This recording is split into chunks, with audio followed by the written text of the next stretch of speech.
என்மடி cinema நண்பர்களுக்கு வணக்கம். ரொம்ப நாளாக தக் லைஃப் பற்றியே பேசிக்கிட்டு இருக்கோம், அல்லது வேற ஏதாவது விவகாரத்தை பேசுகிறோம். நம்ம சூப்பர் ஸ்டார் ரஜினிகாந்த் அவருடைய அந்த கூலி படத்தினுடைய அப்டேட் பற்றி நம்ம பேசாமல் இருக்கோம்.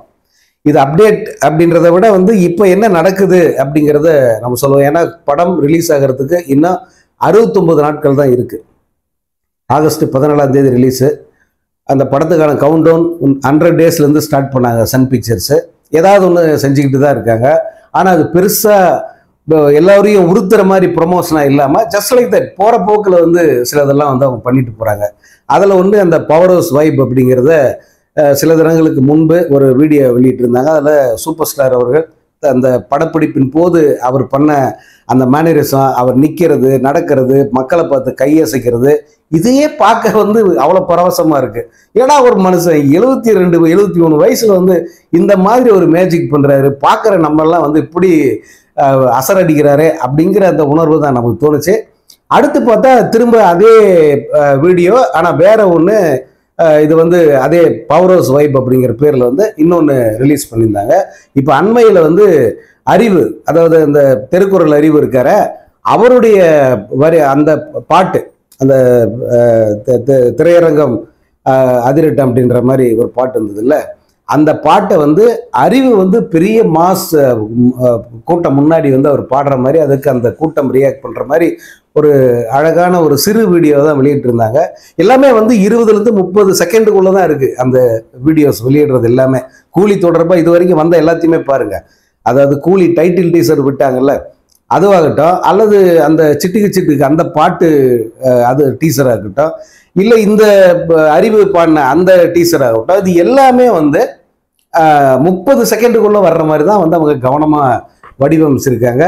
ஏன்னா உங்களை கொக்கி போட்டு எடுக்கிறாங்க. அதுக்காக தான் அந்த ஐடியா. அதாவது சுஜாதா சொல்லுவார்ல, தூண்டில் கதைகள்னு சொல்லிட்டு, அந்த மாதிரி தூண்டில் வச்சு தான் ஒவ்வொரு ப்ரமோவையும் அவங்க பண்ணிக்கிட்டு இருக்காங்க. ரொம்ப ரொம்ப நல்லா இருக்கு. எனக்கு ஜெயிலரில் இப்படி தான் இருந்தது. ஜெயிலரில் படத்தை அறிவிச்சதுலேருந்து ரிலீஸ் பண்ண வரைக்கும் அவங்க பண்ண அந்த விளம்பர ப்ரமோ யுக்தி எல்லாமே இந்த மாதிரி தான் இருந்தது. ரொம்ப போட்டு எல்லாருக்கும் முகசுளிக்கிற அளவுக்கெல்லாம் எதுவும் பண்ணாமல், இன்னும் கொஞ்சம் நேரம் அது இருக்காதா அப்படின்னு கேட்குற மாதிரி ரொம்ப அழகாக அந்த ப்ரொமோஷன் பண்ணியிருந்தாங்க சன் பிக்சர்ஸ். Very professional. அது யாரையுமே கம்பேர் பண்ண முடியாது, அவ்வளோ அழகாக பண்ணாங்க ஜெயிலருக்கு. எனக்கு தெரிஞ்சு கூலிக்கு அதற்கு நிகராக அல்லது அதை விட ஒரு படி மேலே செய்வாங்க அப்படின்னு நான் எதிர்பார்க்குறேன். இப்போ லேட்டஸ்ட் என்னென்னா, இந்த படத்துக்கான ஒரு ப்ரொமோ விரைவில் வரப்போகுது. அந்த ப்ரொமோவை நம்ம யாருமே எதிர்பாராத ஒரு லெஜெண்டை வச்சு அவங்க பண்ணுறாங்க. அது யாருன்னா, சகலகலா வல்லவரான டி ராஜேந்தர் அவரையும் அனிருத்தையும் ஒன்றா வச்சு ஒரு ப்ரொமோ ரெடி பண்ணுறாங்க. அந்த ப்ரொமோ விரைவில் வெளியாக போகுது. அது வந்ததுன்னா எந்த அளவுக்கு ஒரு வைப் இருக்குன்னு நீங்கள் யோசிச்சு பாருங்க. அனிருத் ஏற்கனவே ரசிகர்களோட டார்லிங் அப்படின்னு சொல்லலாம். அதே போல் டிஆரை பொறுத்த வரைக்கும் அவர் மிகப்பெரிய ரஜினி ரசிகர். அவர் ரஜினிக்கு நண்பர். அவர் ரஜினியை பற்றி எல்லா இடத்துலையுமே அவர் உயர்வாக பேசக்கூடிய மனிதர். முதல் முறையாக ரஜினிக்கு இதில் அவர் வாய்ஸ் கொடுக்குறார். ரஜினி வர்ற ஒரு பாட்டுக்கு அவருடைய குரல் பயன்படுது. அதுக்காக ரஜினி ஏற்கனவே அவர் அழைத்து பாராட்டி பேசுறது இதெல்லாம் ஏற்கனவே நடந்துருச்சு. இதில் அவங்க இருவருக்குமான அந்த இது எப்படின்னு பார்த்தீங்கன்னா, ஒரு ஃப்ளாஷ்பேக் இருக்கு. ரஜினி பிளட் ஸ்டோன் ஒரு படம் நடித்தார், உங்களுக்கு தெரியும். அந்த படத்தினுடைய விநியோக உரிமையை சிம்பு பிக்சர்ஸ் தான் வாங்கியிருந்தாங்க. அதாவது டிஆர் தான் அதை வாங்கி விநியோகம் பண்ணார். அதே போல் ரஜினியை அவர் ஒரு படத்தில் நடிக்கிறதுக்காக அப்ரோச் பண்ணார். அவர் எடுத்த உயிருள்ளரை உஷான்னு ஒரு படம், அதில் செயின் ஜெயபால் அப்படின்னு ஒரு கேரக்டர். அது அந்த காதலர்களை சேர்த்து வைக்கிற ஒரு தியாகி கேரக்டர் மாதிரி. அதே நேரத்தில் லோக்கல் தாதா, அந்த தாதா எப்படி இவங்களை சேர்த்து வச்சுட்டு அவர் மரணிக்கிறார். அதுதான் அந்த கேரக்டர். அந்த கேரக்டரை ரஜினிக்கு சொல்லி அவரை நடிக்கிறதுக்காக கூப்பிட்டுருந்தாங்க. அப்போ ரஜினி எப்படின்னா பயங்கரமான பீக்கு. அவருக்கு நிற்க நேரம் இல்லாத அளவுக்கு தமிழ்லையும் ஹிந்திலையும் அவர் மாறி மாறி நடிச்சுக்கிட்டு இருந்த ஒரு காலம். அந்த நேரத்தில் அவரால் இதுக்கு கால் ஷீட் கொடுக்க முடியல. இன்னொன்று அது ஒரு சின்ன கேரக்டர் தான். அதனால் அந்த இதை ஒத்துக்கிட்டால் சரியாக வருமான்ற யோசனை கூட ரஜினிக்கு இருந்திருக்கலாம். அவர் அதை ஒத்துக்கலை. அது ராஜேந்தருக்கு ஒரு உறுத்தல் இருந்தது. பல பேட்டிகளில் சொல்லியிருக்கார். ஆனால் அதன் பிறகு அவர் அந்த படத்தை பார்த்து ரஜினி சார் வந்து நான் தப்பு பண்ணிட்டேன், அதில் நடிச்சிருக்கணும்ல, இந்த கேரக்டர் நான் பண்ணியிருக்கணும் அப்படின்னு ரஜினி சார் வந்து சொன்னாராம்.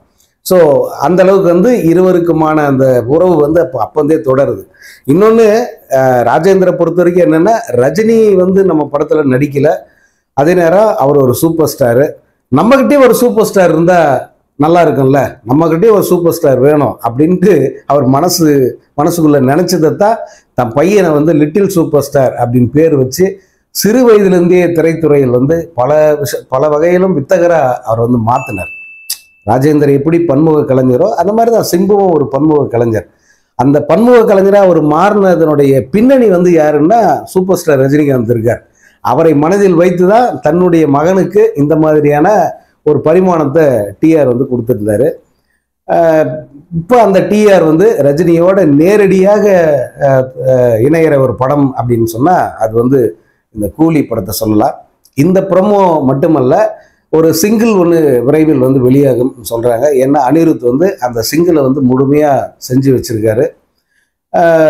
அது ஏற்கனவே கேட்ட சிட்டுக்கு பாட்டாக கூட இருக்கலாம். பட் அது வெளியாகும் போது மிகப்பெரிய ஒரு அதிர்வலை ஏற்படும். இந்த படத்துக்கான ரியல் ப்ரொமோ, ரியல் கவுண்டவுனுங்கிறது அந்த இதுலேருந்து வந்து ஸ்டார்ட் ஆகும் அப்படின்னு சொல்கிறாங்க. இப்போதைக்கு படத்தினுடைய போஸ்ட் ப்ரொடக்ஷன் வேலைகள் வந்து படு தீவிரமாக நடந்துக்கிட்டு இருக்கு. ரஜினி சார் வந்து அநேகமாக இந்த ஷெட்யூல் இந்த வாரத்தில் வந்து அவர் இந்த படத்துக்கு டப்பிங் பேசுவார் அப்படின்னு சொல்கிறாங்க.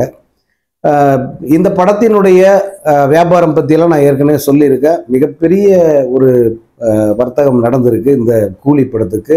குறிப்பாக தெலுங்கு ஸ்டேட்ஸில் வந்து மிகப்பெரிய ஒரு தொகைக்கு இந்த படம் விலை போயிருக்கு. அதே போல் கர்நாடகாவிலும் பெரிய அளவுக்கு வந்து எதிர்பார்ப்போட இந்த படம் வெளியாகுது. கேரளா சொல்லவே வேணாம். அதாவது ஜெயிலர் படத்தை வந்து 6 கோடிக்கு வாங்கினாங்க. அப்போது அந்த படம் வந்து அவருக்கு 50 கோடிக்கு மேலே சம்பாதிச்சு கொடுத்துருச்சு. அதனுடைய விளைவு என்னென்னா, ஜெயிலர் படத்தை வந்து கிட்டத்தட்ட 30 கோடி வரைக்கும் வந்து அவங்க கூலி படத்தை 30 கோடி வரைக்கும் வந்து அவங்க விலை பேசுகிறாங்க. அந்த அளவுக்கு வந்து ரஜினியுடைய அந்த மார்க்கெட்டு, ரஜினியினுடைய அந்த பவர் இருக்கு பாருங்க, அந்த அளவுக்கு ரியல் பவர் ஹவுஸ் அவர். அதனுடைய விளைவு தான் வந்து கூலி வந்து ஒரு மிகப்பெரிய படமாக வந்து விஸ்வரூபம் எடுத்து நிற்கிது. நான் அண்மையில் வந்து வட இந்திய பகுதிகளில் எந்த படத்துக்கு பெரிய அளவுக்கு எதிர்பார்ப்பு இருக்குது அப்படிங்கிற ஒரு வீடியோ வந்து வெளியிட்டிருந்தாங்க. ஏன்னா இந்த படம் வெளியாகும் போது வார் 2 அப்படிங்கிற படம் ரிலீஸ் ஆகுது. அது வந்து ரித்திக் ரோஷனோட படம். அதனால் ஆப்வியஸ்லி நார்த் இந்தியாவை பொறுத்த வரைக்கும் கூலி வந்து எடுப்படாது, இந்த படம் தான் பெருசாக போகும் அப்படின்னு சிலர் வந்து பேசிக்கிட்டு இருந்தாங்க.